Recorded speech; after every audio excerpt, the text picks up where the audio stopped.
Alhamdulillah, yang pertama syukur, terima kasih kita kembalikan kehadirat Allah Jalla Jalaluh yang pada saat ini, pada kesempatan ini, di Kamis pertama bulan Muharram tahun 1444 Hijriah, kembali kita dipertemukan untuk membaca ayat-ayatnya atau sabda-sabda nabinya sallallahu alaihi wasallam, yaitu bab perintah menjaga sholat 5 waktu. Perintah menjaga sholat 5 waktu. Ada beberapa ayat, 2 ayat. Mari ibu-ibu yang dirahmati Allah Ta'ala, kita buka dulu dengan basmalah. Bismillahirrahmanirrahim. Hafidhu ala sholawati was sholatil wusta. Hafidhu, jagalah, peliharalah solat-solat semuanya dan solat wusta. Jadi terkadang Al-Quran ini menambahkan, mengulang kata itu, padahal itu sudah cukup. Misalnya jagalah solat-solat, ya semua. Tapi ada satu yang disebut wassolatil wusta, juga solat wusta. Artinya di antara solat-solat ini ada solat yang sangat lebih diperhatikan, yaitu solat wusta. Wusta ini dalam bahasa kita pertengahan. Allah Subhanahu wa Ta'ala tidak menyebut solat yang mana yang pertengahan ini, asal pertengahan antara zuhur dan maghrib, isya pertengahan antara maghrib dan subuh, subuh pertengahan antara zuhur dan isya. Jadi kita ini yang penting semua solat kita perhatikan. Semua solat kita anggap solat zuhur wusta, solat asar juga wusta, solat maghrib juga wusta, solat isya juga wusta. Lebih-lebih lagi solat subuh. Solat subuh ini yang lebih berat dari solat-solat yang lainnya, sehingga Nabi menyebutkan man sholat subha fahuwa fi dhimmatillah. Siapa yang solat subuh dengan berjamaah, apalagi berjamaah, dia dalam perlindungan Allah Subhanahu wa Ta'ala. Di sini jaga sholat. Jadi orang-orang mukmin itu, pertama kalau di surat Al-Mu'minun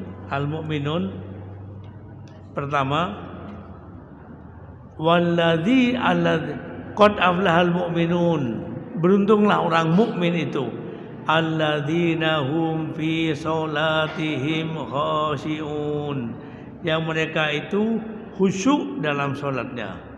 Tapi nanti pada ayat-ayat berikutnya, walladzina hum ala sholawatihim yuhafidun, dan mereka itu selalu menjaga sholatnya. Apa bedanya? Yang pertama, mereka yang khusyuk dalam sholatnya. Ayat berikutnya, dan mereka selalu menjaga sholatnya. Apa bedanya? Menjaga istiqomah. Kalau khusyuk,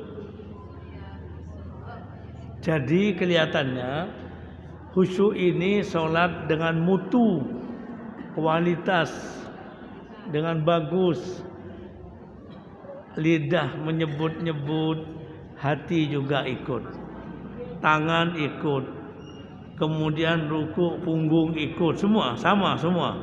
Ini jadi kita jaga yang namanya sholat ini, itu ada katakanlah ada jiwanya itu khusyuk, yang lahir batin kita menghadap kepada Allah Subhanahu wa taala. Yang muda ini menghadap kepada Allah lahirnya saja, lahir lidah terus komit, tapi hati kita, pikiran kita tidak di sholat. Itu juga jadi gangguan untuk kita khusyuk. Jadi oleh karena itu khusyuk ini katakanlah menjadi kualitas sholat. Makanya kita ini kalau sholat itu jangan terburu-buru, perlahan-lahan, Al-Fatihahnya, baca suratnya, rukuknya, sujudnya, jangan ada keinginan untuk segera selesai sholat. Ingin pokoknya sholat cepat selesai, cepat kita mau urusan dunia. Tidak boleh. Tidak baik kalau kita punya pikiran sholat ini supaya segera selesai, supaya tidak jadi beban, supaya tidak masuk neraka. Bukan itu. Sholat ini perjumpaan antara seorang hamba dengan Allah. Pertemuan. Makanya waktu bertemu coba ibu lihat, wajib wudhu dulu, pakaiannya suci, lalu berdiri, tangannya begini, kemudian ruku, itu dia yang ngatur. Makanya lalu kita ini dengan perlahan-lahan, dengan sebaik mungkin, dengan tumakninah, dan kita menjaga pikiran dan hati kita terus. Nah sekarang kalau menjaga sholat ini itu bisa dimaknai menjaga waktu-waktunya. Karena orang ini terkadang karena sibuk, sholatnya itu hampir habis kurang 5 menit baru dia sholat. Misalnya duhur dia tunda jam 3 kurang 5 menit misalnya. Ini karena sibuk, dia banyak urusan. Sibuk. Nah, itu urusan dengan Allah tidak boleh dibegitukan. Kita punya kesibukan apa? Berdagang. Apalagi lain-lainnya. Siapa yang memberi itu? Siapa yang memberi? Dia yang memberi. Makanya kemudian kita ini urusan dengan Allah SWT harus serius. Lebih serius, lebih sungguh-sungguh ketika kita berbicara dengan orang. Harus lebih serius. Tempatnya, pakaian, cara berwudu, cara ruku, cara semuanya harus benar-benar serius. Tidak bisa main-main dengan Allah. Karena seluruh kebutuhan kita, seluruh kepentingan kita, seluruh persoalan kita, seluruh nasib kita di tangannya. Makanya kemudian siapa yang menjaga sholat, nanti Allah jaga dia. Siapa yang menjaga sholatnya dengan baik, Allah juga akan menjaganya dengan baik. Siapa yang meremehkan sholat, bisa jadi Allah juga akan meremehkan dia. Karena Allah SWT punya balasan itu biasanya sepadan dengan apa yang dia lakukan. Dia ingat Allah, Allah ingat dia. Dia suka memperhatikan urusan dengan Allah, Allah juga suka memperhatikan urusannya dia. Begitu seterusnya. Nah ini hafidhu, jaga sholat. Semua sholat, termasuk sholat wusta. Ayat kedua, fa in tabu wa aqamus shalah wa atuz zakah fahallu sabilahum. Jika mereka bertaubat dan mendirikan sholat serta membayar zakat, maka lepaskanlah mereka. Jadi Quran ini menyebutkan mendirikan sholat. Jadi Quran itu Bu, tiap kata, tiap huruf itu pilihan, pasti pilihan. Allah SWT jarang mengatakan mereka itu bersolat, tapi biasanya wayuqimunas sholah. Jadi sholat ini ditegakkan, sholat ini hidup, sholat ini mempengaruhi dirinya, hatinya, pikirannya, cara pandangnya itu dipengaruhi oleh sholat. Sholat ini mencegah seseorang dari kemungkaran dan kekejian. Itu pengaruh sholat. Pengaruh sholat. Sehingga sholat yang baik itu mesti membawa kepada kebaikan yang bersangkutan. Nah, sekarang Nabi SAW ditanya, An Ibnu Mas'ud radhiyallahu anhu qala sa'altu Rasulullah sallallahu alaihi wasallam ayyul a'mal afdal. Ibnu Mas'ud radhiyallahu anhu berkata, saya ini bertanya kepada Nabi sallallahu alaihi wasallam, ayyul a'mal afdal? Ya Rasulullah, amal apa yang utama?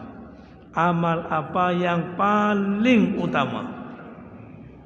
Nabi menjawab, as-salatu ala waktiha. Salat itu di waktunya. Salat di waktunya. Jadi ada salat di awal waktu. Begitu sudah masuk salat, apalagi sekarang ini ada timer. Timer.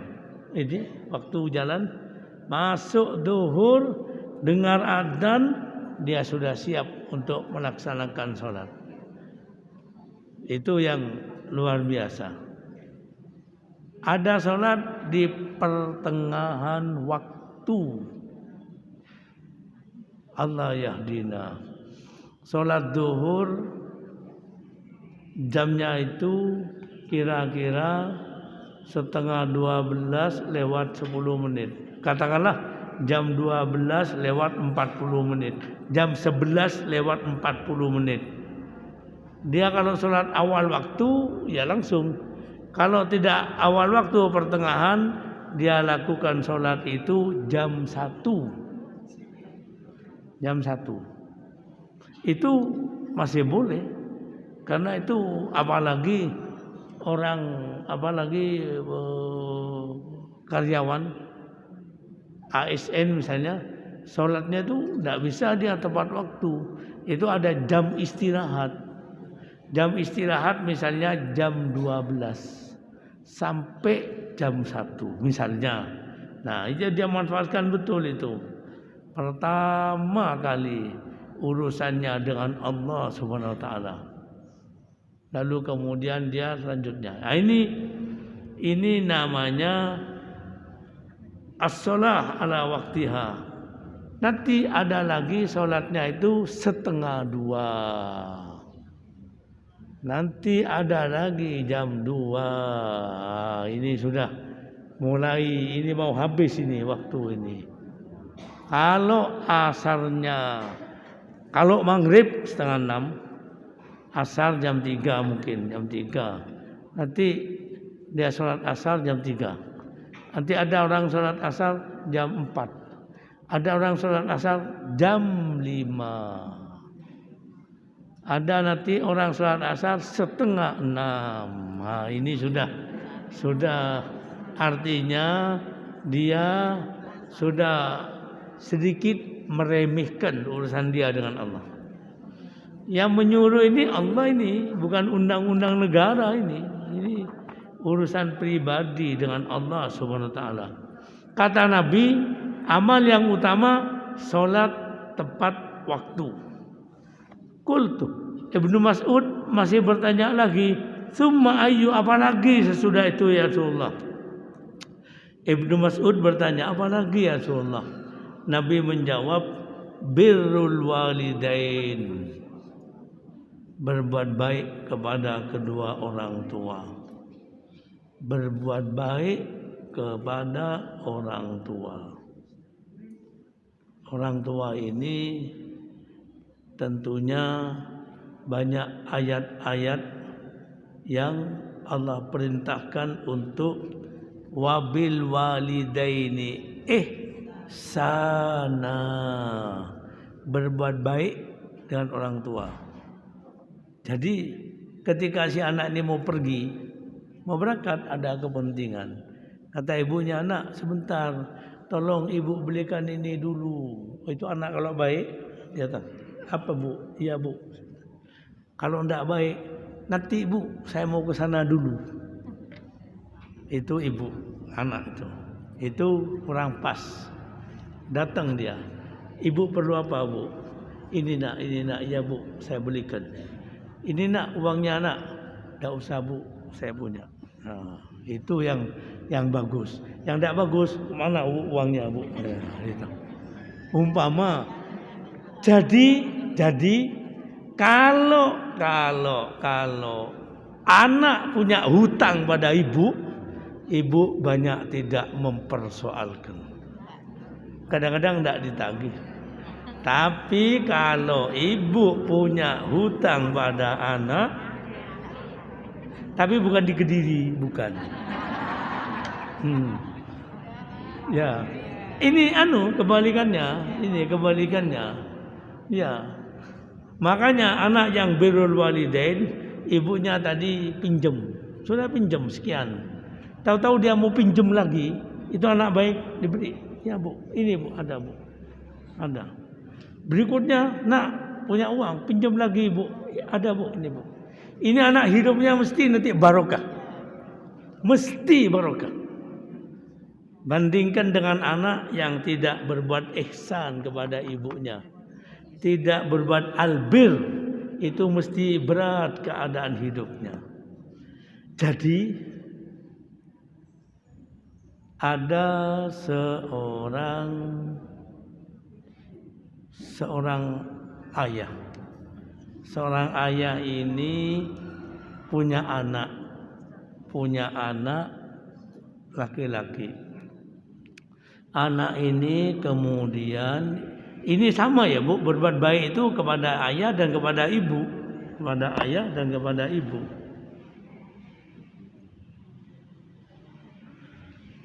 Si anak ini waktunya menikah dan ibu ini tinggal sendiri, ayah ini tinggal sendiri, ibunya sudah meninggal, tinggal ayah sama anak laki. Anaknya menikah. Si anak rupanya tidak, cara memilih calon istrinya itu mungkin milihnya itu di medsos. Mungkin. Ya ibu, betul ya. Dapat sudah. Nikah. Kemudian mulai si istri ini merasa terganggu dengan ayahnya suami. Istri merasa terganggu dengan keberadaan mertua laki. Nah ini wanita solihah kayak gitu, ya bu.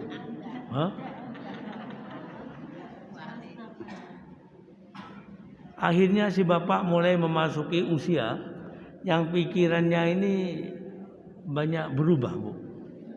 Istrinya ini menantu perempuan lebih terganggu.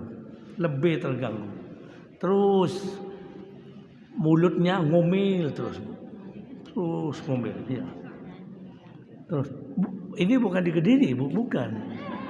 Ini saya nemu kumpulan cerita betapa Allah kalau membalas mesti serupa.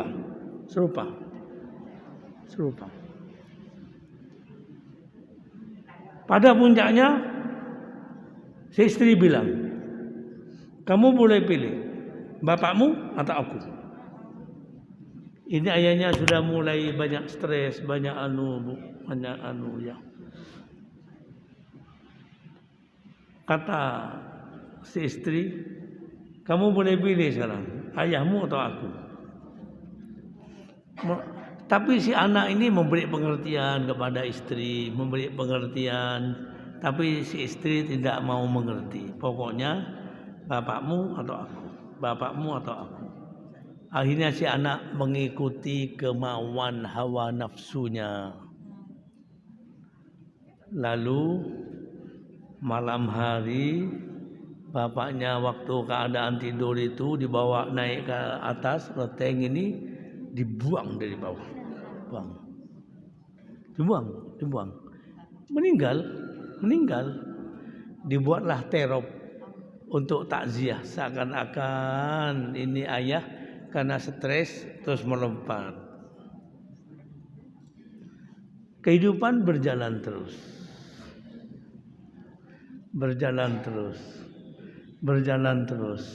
Si anak masuk waktu masa tua. Seperti bapaknya dulu.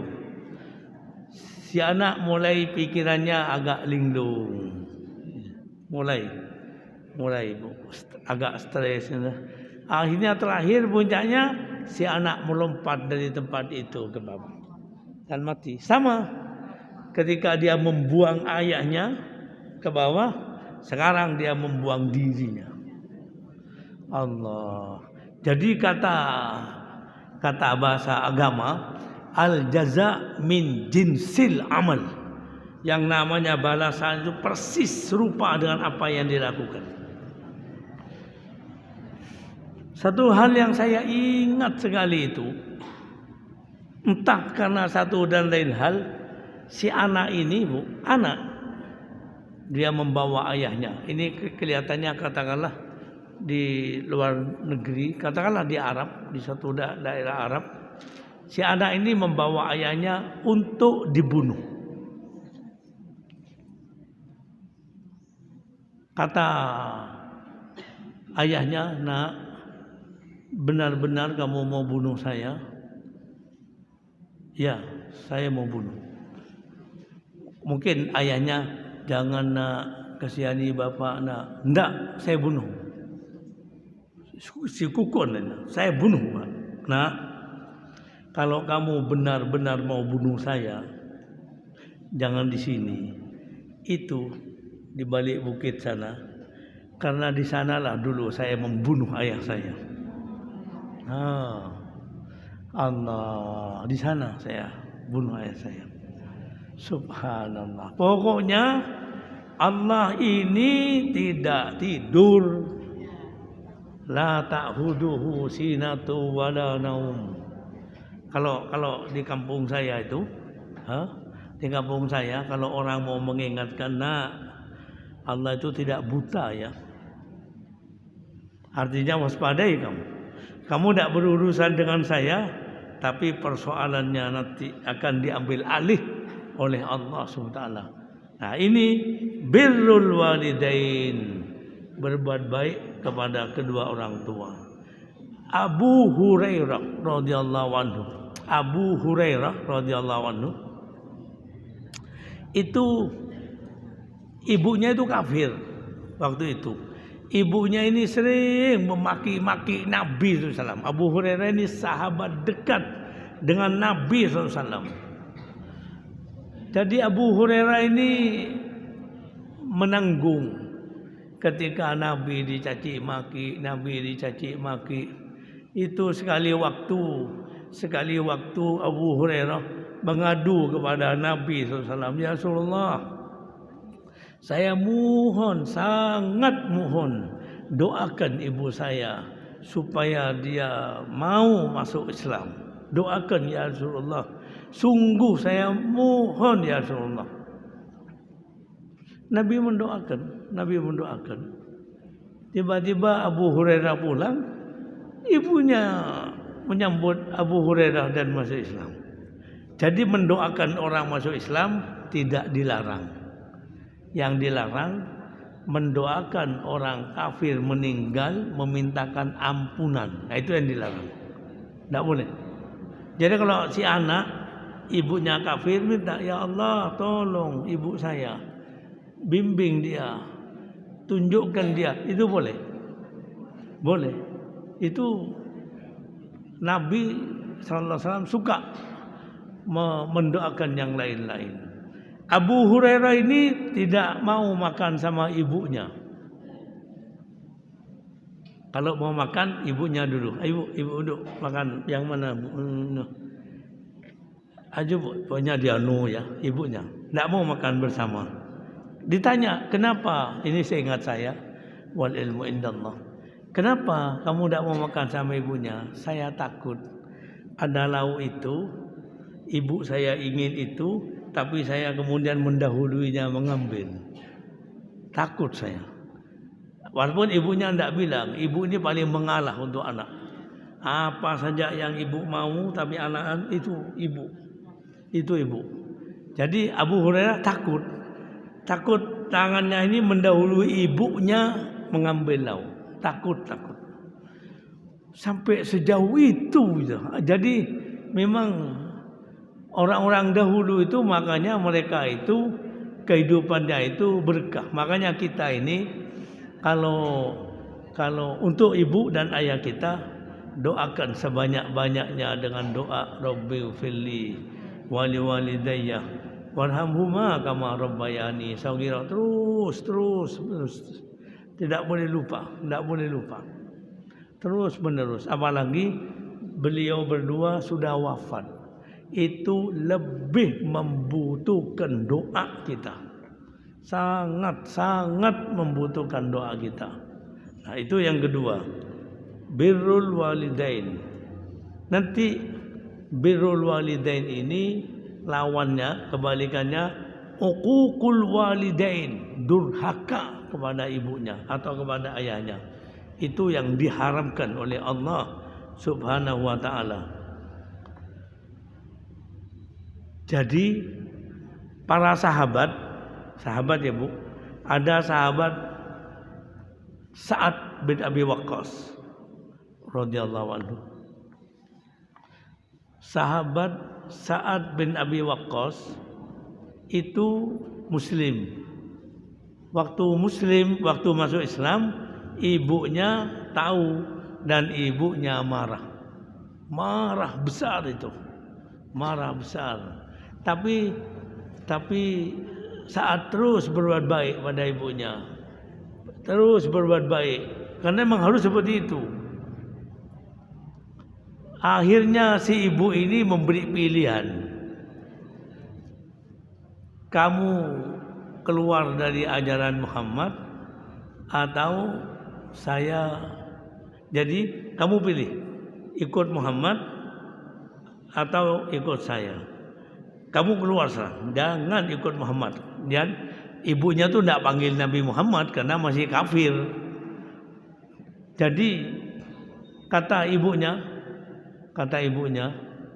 ini sering saya sampaikan di tempat ini.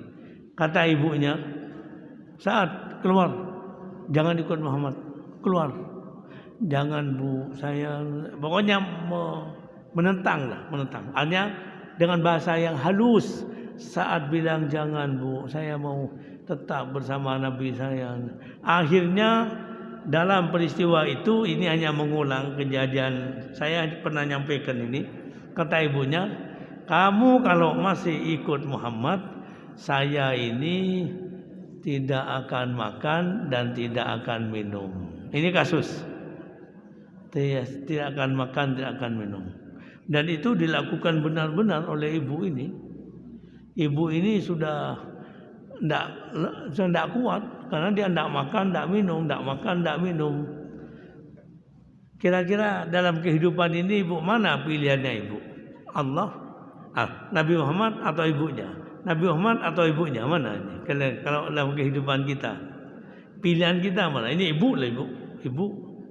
Jadi tadi kata ibunya, kamu keluar nak, jangan ikut Muhammad. Kalau enggak, saya bunuh diri. Tidak makan, tidak minum. Gimana Bu? Ibu penuhi permintaannya ibu ini atau ikut Nabi Muhammad? Risikonya ibu ini mati. Ibu pilih mana? Ini terjadi ini. Sa'ad bin Abi Waqqas radhiyallahu anhu, salah seorang penghuni surga itu. Sa'ad bin Abi Waqqas. Kira-kira kalau ibu dihadapkan kayak begini, Allah dan Rasulnya, atau ibunya bunuh diri? Ibu mana? Hah? Dalam hidup ini, Bu, Allah dan Rasulnya segala-galanya. Ibu, ini nomor satu ini. Allah dan Rasulnya nomor satu. Kalau ada lagi yang lebih hebat nomor satu itu. Jadi semua ini nomor 2, nomor 3, nomor 4. Tapi Allah dan Rasulnya. Wanita itu wajib taat kepada suami dalam batas-batas yang dihalalkan Allah. Kalau suami mengatakan jangan sholat kamu, tidak bisa ditaati, tidak bisa. Itu aturan. Kata Sa'ad radhiyallahu anhu, ibu, saya mau ambil keputusan. Saya tidak bisa meninggalkan Nabi saya. Andai kata ibu ini punya 100 nyawa, ibu pakai untuk bunuh diri, saya tidak akan ikut ibu. Saya akan tetap bersama Nabi saya. Makanya di surat Luqman turun ayat, wa in jahadaka ala an tusyrika bima laysa laka bi ilm fala tuti'huma wa sahibhuma fid dunya ma'rufah. Kalau keduanya berupaya untuk menjadikan kamu ini kafir, kamu murtad, kamu durhaka kepada Allah, jangan kamu ikuti. Tapi pergaulilah keduanya dengan baik. Pergauli dengan baik. Urusan dunia apa saja. Ibu itu mau nyuruh beli makanan, antarkan, belikan. Tapi kalau urusan agama, jangan sholat. Tak bisa. Ini urusan kita dengan Allah. Allah itu segala-galanya bagi orang mukmin. Jadi dalam hidup ini yang wajib ditaati secara penuh itu hanya Allah. Kalau tadi ibu bilang orang tua, ya taati, tapi dalam batas-batas yang tidak melanggar aturan Allah. Pokoknya itu rumusnya, dalam batas-batas yang tidak melanggar aturan Allah. Mungkin kalau perempuan mau puasa Senin Kemis itu perlu izin pada suami. Betul, dalam agama itu. Mungkin kita tidak biasa, tapi para sahabat Nabi mengingatkan itu. Para sahabat, istri-istri para sahabat. Tapi kalau Ramadan tidak pakai izin. Bulan Ramadan itu milik Allah. Tidak boleh seenaknya kita. Tapi kalau puasa sunnah itu milik kita. Sekali-sekali kita ini puasa sunnah, tiba-tiba dapat undangan makan, tidak apa-apa batalkan. Tidak apa-apa batalkan. Tapi puasa Ramadan boleh dibatalkan. Tidak boleh, itu milik Allah. Nah itu yang bedanya. Makanya di sini wajib seorang anak berbuat baik kepada orang tua. Wajib adanya. Tinggal sekarang yang tadi itu. Itu dua. Yang satu namanya Mus'ab bin Umair. Mus'ab bin Umair ini kaya. Ibunya kaya. Mus'ab bin Umair sangat dimanja sama ibunya. Memang kaya. Ibu yang dianukan ibu. Jadi saat Mus'ab bin Umair radhiyallahu anhu itu bisa dikatakan bajunya itu ada pagi, ada sore, pagi, sore, minyak wangi. Karena memang kaya. Begitu dia mengikuti Nabi masuk Islam, ibunya perintahkan untuk keluar dari ajaran Muhammad. Atau kamu tinggalkan rumah, saya tidak ngurus kamu. Suruh minggat, suruh pergi. Ya pergi, Mus'ab pergi. Akhirnya bersama Nabi SAW. Tidak punya apa-apa. Kalian punya bahagian ini aja. Bersama Nabi SAW. Nabi itu kagum, kesian ini anak muda ini. Dia dulu menjadi orang yang luar biasa. Sekarang tidak punya apa-apa. Karena Allah dan Rasulnya. Dan Mus'ab bin Umair lah yang membuka pintu Madinah. Sebelum Nabi berhijrah, Mus'ab itu dikirim untuk menjadi guru di Madinah. Orang-orang Aus dan Khazraj yang masuk Islam minta dai, minta guru. Mus'ab dikirim. Sehingga Nabi datang ke Madinah, itu orang-orang sudah masuk Islam semua. Mus'ab bin Umair radhiyallahu anhu. Dan Mus'ab bin Umair mati syahid, gugur di perang Uhud. Di perang Uhud. Waktu dimakamkan, kain kafannya itu tidak punya. Memang tidak ada, hanya baju. Yang ada itu bajunya dia, semacam orang Arab itu kan pakai pakaian. Nah, itu kalau dia di kaki, mukanya kelihatan. Kalau ditutup di muka, kakinya kelihatan. Itu Mus'ab yang kaya raya. Tapi karena Allah dan Rasulnya dia tinggalkan. Nah, itulah bahasa Al-Quran kita. Birrul walidain sangat wajib, sangat wajib. Makanya kemudian Quran mengatakan sembahlah Allah. Pertama, beribadahlah kepada Allah. Yang kedua, dan berbuat baik kepada orang tua. Mesti itu. Setelah beribadah pada Allah, kemudian orang tua. Yang ketiga, summa ayu. Kemudian apalagi ya Rasulullah? Nabi menjawab al-jihad fi sabilillah, yaitu jihad di jalan Allah. Jihad. Jihad ini Bu, kadang-kadang diterjemahkan dengan perang di jalan Allah. Jihad. Tapi kalau kita mau memahami kata-kata jihad, jihad ini bisa berarti perang. Bisa perang.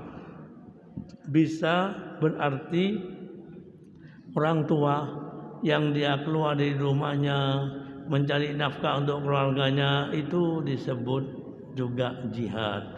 Orang yang meninggalkan tanah airnya untuk mencari nafkah, itu juga jihad. Mencari ilmu itu juga jihad, dan seterusnya semua. Jadi apa saja yang kita lakukan karena Allah, ya karena Allah.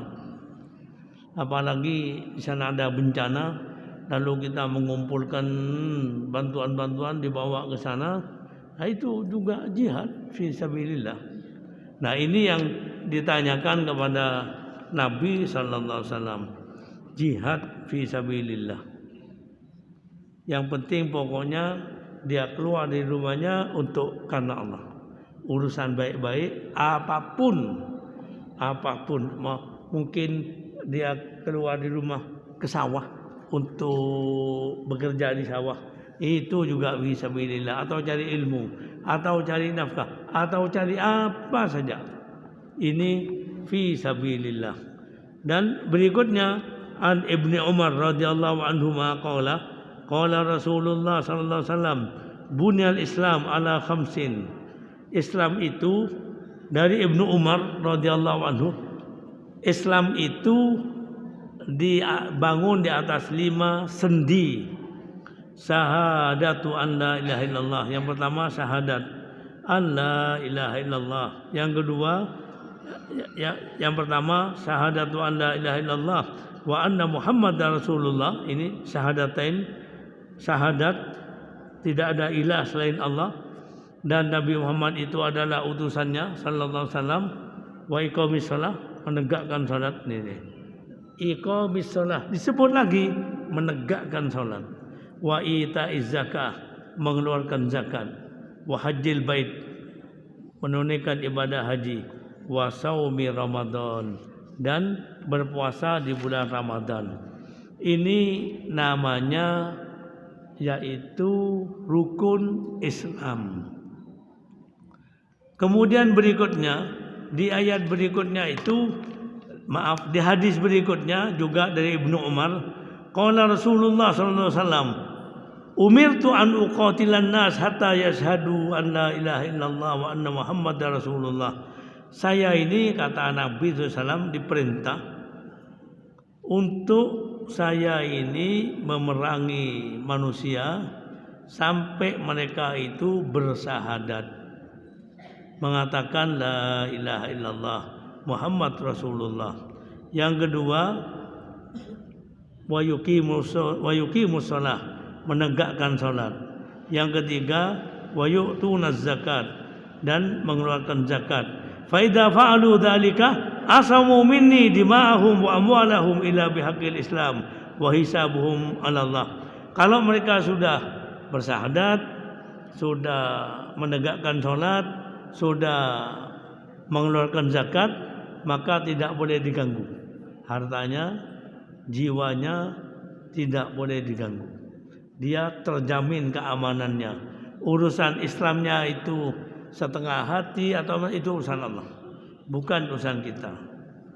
Yang terakhir ini kita lihat an Mu'ad radhiyallahu anhu qala ba'atsani Rasulullah sallallahu alaihi wasallam.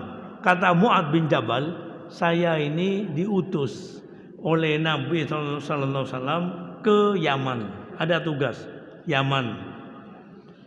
Nabi bersabda pada saya, Nabi memberi pesan kepada saya, innaka ta'ti qauman min ahlil kitab fad'uhum ila syahadati an la ilaha illallah wa anni rasulullah. Mu'ad, nanti kamu di Yaman akan bertemu dengan ahli kitab, baik itu Nasrani atau orang Yahudi, maka ajaklah mereka kepada syahadat. Fa inhum ata'u lidzalika fa'limhum annallah iftaradu alaihim khamsa salawat fi kulli yaumin wa lailah. Kalau mereka sudah bersahadat, sampaikan kepada mereka bahwa Allah mewajibkan mereka melakukan 5 kali salat sehari semalam. Ini tahapan pertama syahadat, sudah bagus, naik tahap kedua, mendirikan salat. Fa inhum ata'u lidzalika fa'alimhum anna Allah ta'ala iftarada 'alaihim shadaqatan tu'khad min aghniyaihim faturaddu 'ala fuqaraihim. Kalau mereka sudah melaksanakan salat, Mu'ad sudah melaksanakan salat, maka sampaikan kepada mereka bahwa Allah mewajibkan untuk harta orang-orang kaya itu sebagian diambil diberikan kepada orang-orang fakir miskin. Fa inhum ata'u lidzalika fa iyyaka wa qaraim amwalihim. Kalau mereka itu sudah melaksanakan zakat seperti itu, maka waspadailah, jangan mengganggu harta kesayangan mereka. Wattaqi da'watal madlum, dan waspadai doanya orang yang teraniaya. Fa innahu laisa bainaha wa bainallahi hijab. Sebab tidak ada hijab antara orang yang teraniaya, antara doa orang yang teraniaya dengan Allah SWT. Tidak ada hijab. Jadi Mu'ad ini dapat pesan. Pertama, pesannya untuk mengajak bersahadat. Selesai bersahadat, melanjutkan dengan salat. Ini tahap-tahap, dan memang paling baik itu seperti itu, pelan-pelan, sehingga orang itu tidak cemas, tidak takut. Jadi pertama masuk Islam langsung suruh zakat. Kaget dia, masa dia punya harta mau diambil? Biar salat dulu. Dia punya hubungan baik dengan Allah. Sudah baik hubungannya dengan Allah, baru disampaikan. Kalau orang itu punya kekayaan, kemampuan kaya, apalagi ada nisab, itu dia harus keluarkan 2,5%. Sedikit, bukan 10%, bukan 30%, 2,5%. Kalau uangnya itu 1 juta, maka berapa? Orang kalau punya 1 juta misalnya, dikeluarkan 25.000 rupiah sudah. Ya, kalau dibalik 25.000 untuk dia, 975 untuk fuqara masakin, ini beratnya bukan main. Berat. Tapi ada orang suka berapa? 2,5% kurang. Saya mau keluarkan 10%. Saya mau keluarkan 20%. Oh, itu memang ada orang yang seperti itu ada. Tapi minimal 2,5%. Ini ukuran umum. Kemudian sesudah itu kata Nabi, waspadai, jangan mengganggu harta yang mereka sayangi. Tidak boleh. Jadi mereka sudah berzakat, punya zakat. Kalau orang Arab zaman Mu'ad dulu kan punya kuda, punya ini, itu kudanya itu tak ambil ya, biar tidak boleh, ada aturan itu. Pokoknya kalau sudah mengeluarkan zakat jangan diminta macam-macam. Jangan masih ini diminta itu, tidak boleh. Sangat tidak boleh. Makanya Nabi mengatakan wa iyyaka fa iyyaka wa qara'ib amwalihim. Waspadai. Jangan mengganggu harta kesayangan mereka. Jangan, tidak boleh. Ini bukan hanya untuk Mu'ad, untuk kita. Maksudnya untuk kita itu, jadi ada orang ini pakai cincin bagus sekali. Terus orang itu bilang, kasih saya cincinnya itu. Tidak boleh itu. Ini cincin kesayangan ini. Gitu. Tidak boleh. Tapi kalau diberi Nabi SAW luar biasa. Nabi ini beda. Nabi sangat beda. Jadi kalau Nabi itu beliau punya katakanlah selendang yang bagus sekali. Itu kalau orang berlama-lama memandang, lihat itu mesti ditawari oleh Nabi. Kamu suka ini? Nah, dibikin sampai sahabat itu khawatir orang-orang itu kalau sudah memandang miliknya Nabi lama-lama diberikan oleh Nabi. Itu lain. Nabi ini luar biasa kebaikannya, khusyuknya, ketakwaannya. Tidak ada orang yang lebih dermawan dari Nabi SAW. Tidak ada orang yang lebih khusyuk dari Nabi. Tidak ada orang yang lebih sabar dari Nabi SAW. Tidak ada. Semua nomor 1 di dunia dan juga di akhirat. Nah, ini Mu'ad bin Jabal ini diingatkan, Mu'ad, jangan ganggu harta kesayangan orang. Jangan. Nanti dibenci kamu sama orang. Dibenci. Ini Mu'ad datang ini mesti mau minta kerbau, mau minta kambing, mau minta tidak suka, tidak boleh. Harus yang benar, ada aturan. Jadi pedagang minimal dia punya harta lebih kurang 100 gram emas, boleh dihitung 2,5%. Nanti dia punya harta yang namanya emas, berlian, batu mulia, lain-lain yang dia simpan, banyaknya 0,5 kilo misalnya. Nah, berarti dia wajib keluarkan zakatnya. Ketika dia punya pertanian sampai nisab, wajib berzakat dan seterusnya. Ibu-ibu, inilah yang diajarkan oleh Nabi kita sallallahu alaihi wasallam, sehingga ketika kita lihat bahwa Nabi ini yang pertama hubungan kita dengan Allah. Ini nomor 1. Setelah baik hubungan kita dengan Allah, kepada sesama makhluk, ada zakat, ada sedekah. Ini pertama. Nanti orang yang dekat kepada Allah terus menerus, itu mestinya hatinya itu lalu jadi baiknya. Dia punya kekayaan, senang sekali kalau ada orang yang mendapat kebaikan dari kekayaannya dia senang sekali. Ada zakat, ada sedekah, dia senang sekali. Dan zakat itulah yang akan dibawa mati. Salat itulah yang akan dibawa mati. Haji dan seterusnya. Itu yang diajarkan Nabi SAW. Makanya kemudian kita ini punya 2. Pertama, al-muamalah ma'al khaliq, urusan kita dan Allah. Satu. Yang kedua, nanti kita ini ke samping kepada sesama makhluk, baik itu kepada manusia ataupun kepada makhluk hewani. Harus baik, harus baik. Jadi tidak ada orang yang melaksanakan sholat dengan baik, terus ada kucing tuh ditendangnya kucing itu. Misalnya kita bilang, ya apa sholatnya itu? Ya apa sholatnya itu? Nah itu permasalahannya. Mesti orang yang sholat baik-baik, yang khusyuk tadi, akhlaknya mesti jadi baik, ucapannya mesti jadi baik. Itu pengaruh sholat, pengaruh. Jadi oleh kita ini ibarat masuk ke dalam suasana sholat, kita itu terus dimandikan oleh cahaya sholat. Ya, dimandikan. Begitu kita keluar, assalamualaikum warahmatullah. Apa bu artinya assalamualaikum warahmatullah? Ya, apa? Ya, ya bu. Assalamualaikum. Semoga salam, ya bu.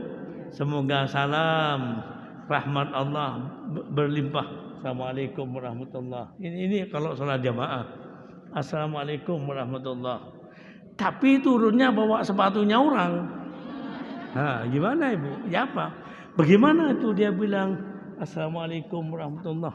Atau mungkin dia pulang setelah keluar dari sholat dia memaki-maki keluarganya. Ya apa? Mana hasilnya sholat? Ibaratnya itu. Mana hasilnya sholat? Kalau orang marah di kampung saya itu, tidak usah sudah percuma, tidak usah sholat percuma. Karena tidak cocok bu. Ada yang error mungkin dalam sholatnya itu bu. Mungkin. Ibu-ibu, sebelum saya tutup dengan doa, ada sesuatu yang ibu ingin tanyakan. Kita akan tutup dengan doa khatmil Quran. Mungkin ada sesuatu, ya bu, silakan bu.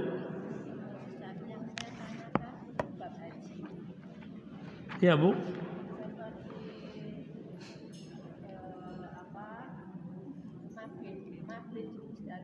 Mabit Musdalifah. Wajib haji, ya. Terus? Sedangkan ini ada rombongan haji. Cuman berhenti di Musdalifah, rombongan Musdalifah. Jadi tidak masuk di Allah yahdina. Allah yahdina. Yang saya tanyakan, apakah sedangkan itu kan termasuk